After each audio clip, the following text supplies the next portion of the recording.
제가 오늘 말씀드릴 내용은 치매 행동 심리 증상에 대한 예측 방법 및 이를 이용한 디바이스입니다. 어, 다들 잘 알고 계시겠지만 전 세계적으로 치매가 굉장히 많이 증가되고 있습니다. 2022년도 WHO 자료에 의하면 전 세계적으로 약 55 밀리언 피플이 이미 치매에 걸려 있고 매년 10 밀리언이 새로운 치매 환자로 이제 나타난다고 합니다. 우리나라도 예외는 아닙니다. 중앙치매센터 자료에 의하면 2020년도에 84만 명이었던 치매 환자가 2050년에는 302만 명으로 증가할 것이라고 보고하고 있고, 그에 따라서 사용되는 비용도 증가하는 것으로 치매 관리 비용이 증가하는 것이 보고되고 있습니다. BPSD는 치매 환자들이 가지고 있는 아주 흔한 증상 중에 하나인데요. 치매 환자들이 인지 기능에 문제가 있고 그 외에 인지 장애 외의 모든 증상이 거의 이제 BPSD인데요. 과거에는 치매 환자의 문제 행동이라고 불렀고요. 요즘에는 행동 심리 증상이라고 이제 부릅니다. 다양한 증상이 포함되어 있는데요. 언어적인 공격적인 거라던가 행동으로 공격적인 행동을 나타낸다거나 반복적인 이상 행동을 보인다거나 이런 것들을 이제 다 포함합니다. 밤에 돌아다니고 주무시지 않고 하는 행동들. 그러니까 이런 다양한 BPS들이 연구가 되고 있습니다. 이러한 BPSD는 치매 환자의 삶의 질 자체도 저하시키지만 치매 환자를 돌보는 가족들을 굉장히 힘들게 합니다. 그리고 이 치매 환자들을 시설에 입소하게 되는 큰 원인 중에 하나입니다. 그런데 시설에 입소하고 나서도 간호사들이나 요양보호사가 치매 환자를 돌보는데 가장 큰 어려움을 호소하는 게 이 BPSD입니다. 그래서 요양시설에서도 어쩔 수 없이 치매 환자들에게 신체 억제들을 적용하는 가장 큰 이유가 이 BPSD이고요. 그러다 보니까 치매 환자의 삶의 질뿐만 아니라 사망에도 영향을 많이 미치는 요인입니다. 저희 간호학에서는 사실 이제 치매가 치료가 되지 못하는 질환이다 보니까 치매를 가지고 있어도 상대적으로 더 행복하게 잘 지낼 수 있는 방법들에 대해서 고민을 많이 하게 됩니다. 그래서 이제 어떻게 하면 BPS를 잘 관리할까가 저희 간호학에서 굉장히 중요한 이슈인데, 전 세계적으로 BPSD를 관리하는 가이드라인은 퍼스트 라인이 비약물적 중재입니다. 비약물적 중재를 했을 때 관리가 안 됐을 때에만 약물적 중재를 하도록 되어 있고, 약물적 중재를 하더라도 최소한의 기간 동안만 약물적 중재를 하도록 되어 있습니다.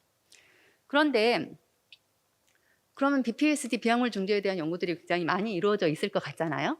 그런데 이렇게 비침습적이고 안전하고 그리고 애드버스 이펙트도 적은 비약물적 중재에 대한 연구들이 상대적으로 많지 않고, 또 이루어진 연구들이 그 효과 측정을 보면 스몰 이펙트에 그쳐 있습니다. 왜 이게 스몰 이펙트밖에 나오지 않을까라는 고민들을 하게 됐고요.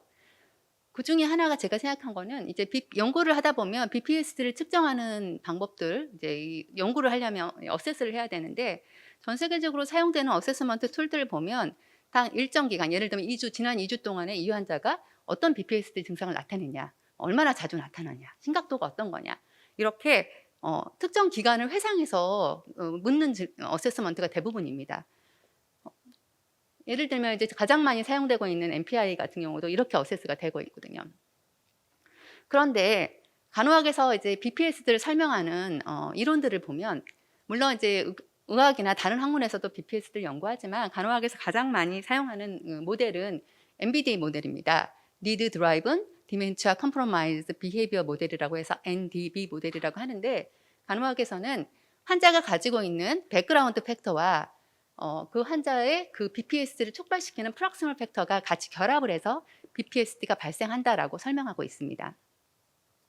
그런데 이 프락시멀 팩터들은 이 백그라운드 팩터가 상대적으로 이제 플럭츄레이션이 덜한, 예를 들면 치매의 진단명이라던가 이 환자의 나이라던가 교육 수준, 이런 것들이 백그라운드 팩터라면, 프락시멀 팩터는 굉장히 플럭츄레이션이 심한 변수들입니다.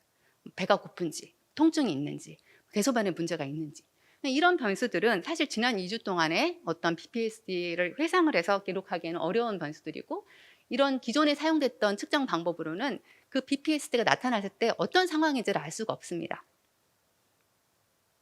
그래서 저는 그렇다면 이론에 근거해서 기존의 연구들이 주로 백그라운드 팩터에 멈춰 있었다면 프락셔널 팩터들을 조금 더 리얼타임 어세스를 해보고 이것들을 통합해서 BPSD를 연구를 하면 좀 더 BPSD를 잘 예측하고 중재할 수 있지 않을까라는 생각을 하게 되었습니다. 그래서 뭐 이제 주로 이 프락셔널 팩터들이 나오는 것들이 어젯밤 전날의 슬립 상태가 어땠는지, 그 다음에 에너지 레벨하고 관계가 있기 때문에 액티비티 상태는 어땠는지, 그리고 피지컬리 배가 고팠거나 또는 그 페인이 있거나 대소변에 문제가 있거나 또는 환경적으로 어떤 자극이 될 만한 게 있었는지, 새로운 변화가 있었는지, 같이 있는 사람이 어떤 자극 트리거의 역할을 하지는 않았는지, 이런 이제 팩터들까지 리얼타임으로 어세스를 하고 그 어세스된 그 관련 요인들을 가지고 BPS들을 조금 더 구체적으로 예측을 해보자라는 연구를 하게 되었습니다. 그리고 이것을 우리가 이해를 하면 이 환자에게 맞는 타겟팅된 맞춤형 중재를 할 수 있지 않을까. 지금까지의 비약물적 중재가 스몰 이펙트밖에 나오지 못한 이유는 이러한 이제 디테일한 연구들이 이루어지지 않았기 때문이라고 생각하였습니다. 그래서 기존에 이제 우리가 기존 연구에서 많이 수집이 되었던 베리어블들도 다 이제 뭐 EMR을 통해서 이 환자의 진단명이 치매 종류 진단명이라던가 또 뭐 세데이티브를 사용하고 있는지 없는지, 나이는 어떤지, 피지컬한 펑션은 어떤지, 코그니티브 펑션이 어떤지에 대한 자료도 수집을 했지만 액티그래프를 통해서 이 전날 밤의 수면 상태는 어땠는지, 그리고 그날 에너지 레벨 어느 정도 소모를 했는지, 그리고 치매 환자 가족들이 가장 치매 환자를 잘 알기 때문에 치매 환자들이 어떤 BPSD 증상을 보였고 그때 관련된 그 상황이 일어나는 그 상황에서 어떤 관련된 요인들이 있었는지를 리얼타임으로 어세스먼트 할 수 있는 특허를 따로 이제 출원을 했고요. 그리고 그런 자료를 이제 다 활용을 해서 치매 환자의 BPSD를 예측하는 머신러닝 모델을 특허를 냈습니다. 제가 이 연구를 시작하게 된 어떤 계기는 요양시설을 가거나 주야간 보호센터를 가거나 치매 안심센터를 가면 모두 다 모여서 비약물적 중재를 받고 있습니다. 공단에서 의무적으로 하도록 했기 때문에. 그런데 누구에게 어떤 중재를 해야 되는지 아무도 모르는 거죠. 다 모아놓고 다양한 환자들에게 똑같은 중재를 하고 있습니다.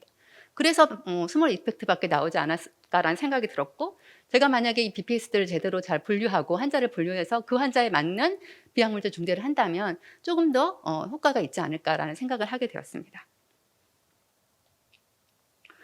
그래서 그러면 주변 사람들이 BPS가 예측이 되긴 돼? 이런 퀘스천을 가져서 정말 될까? 라는 생각이 들었고, 치매 환자 145명을 이제 리크루트를 해서 기존의 백그라운드 팩터, 주로 연구가 되었던 BPS의 백그라운드 팩터뿐만 아니라 프락시멀 팩터까지 한번 서베이를 조사를 해보고 그 자료를 바탕으로 예측을 모델을 만들어 보자라고 생각을 했습니다. 그래서 백그라운드 팩터만 넣었을 때 모델의 그 핏과 백그라운드 팩터와 프락시멀 팩터를 같이 넣었을 때 모델의 핏을 봤을 때 굉장히 다 모든 심텀, BPS 종류에 다 유의하게 향상되는 걸 알 수 있었습니다. 즉 프락시멀 팩터를 우리가 어세스를 하고 얘를 가지고 활용을 하면 BPS를 잘 예측할 수 있겠다는 확신이 들었습니다.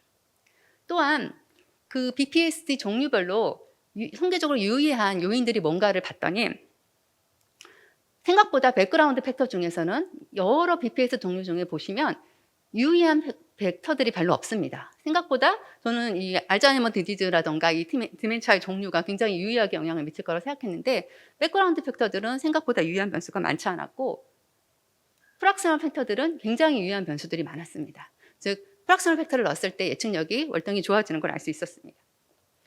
그렇다면 진짜 예측을 한번 해보자라는 생각이 들었고, 그러면 머신러닝을 한번 활용해 보기로 했습니다.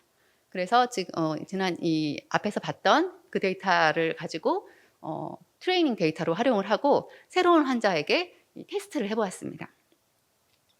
그랬을 때 예측할 수 있는 예측력이 생각보다 높게 나왔습니다. 그래서 이거는 좀 가능하겠다라는 생각이 들었고, 그렇다면 그리고 또 관련 요인도 보시면 이 머신러닝에서 영향을 미치는 BPS 종류별로 영향을 미치는 탑 10 특성들을 보면 백그라운드 팩터뿐만 아니라 프락시멀 팩터가 굉장히 많은 걸 알 수 있었습니다. 그렇다면 이제 내가 생각하고 있는 게 맞을 수 있겠다라는 생각이 들었고, 그렇다면 프락시멀 팩터를 좀 더 잘 어세스할 수 있는 방법, 그 리얼 어세스먼트 방법을 이제 모바일을 통해서 어세스하는 거라고 생각을 했고, 이 환자들의 활동이나 수면 데이터, 이거는 여전히 액티그래프를 활용을 했고요. 그다음 이제 행동심리 증상, 즉 BPSD에 대해서 리얼타임으로 어세스를 하는 그런 기능을 탑재를 했고, 그리고 이 데이터 수집한 걸 가지고 이미 특허를 낸 이제 머신러닝 방법으로 예측을 하여서 이 대상자가 가장 많이 보일 BPS 종류를 이렇게 제시를 하고 보호자들도 볼 수 있게 되는 거죠. 그리고 이 BPS 종류에 따라서 가장 치료가가 좋은 비약물적 중재를 레코멘드를 해주고, 실제로 이 레코멘드 된 것을 눌렀을 때 이 앱을 통해서 중재도 제공될 수 있는 그런 디바이스를 이제 개발하였습니다. 그래서 이제 디바이스를 이제 개발을 하고 5명의 치매 환자와 치매 가족분을 리크루트를 하여서 3주 동안 적용을 해보았습니다. 2주간은 데이터를 수집을 해서 예측 모형을 만들고 예측을 이제 하게 하고, 그 다음 1주 동안은 추천된 비약물적 중재를 해봤죠. 5분에게 모두 이제 이 사용이 어땠는지 물어봤더니 모두 다 다른 치매 가족에게 추천하겠다. 그리고 자기들도 지속적으로 사용할 의사가 있다라고 말씀을 해주셨습니다. 그래서 저희가 지금까지 이제 개발한 이런 모바일 기반으로 한 맞춤형 중재는 지금 저희는 제가에서 가족과 함께 사는 치매 환자에게 적용을 했지만 요양시설, 조혈관 보호센터, 치매 안심센터 등에서 활용될 수 있을 것이라고 생각합니다. 경청해 주셔서 감사합니다.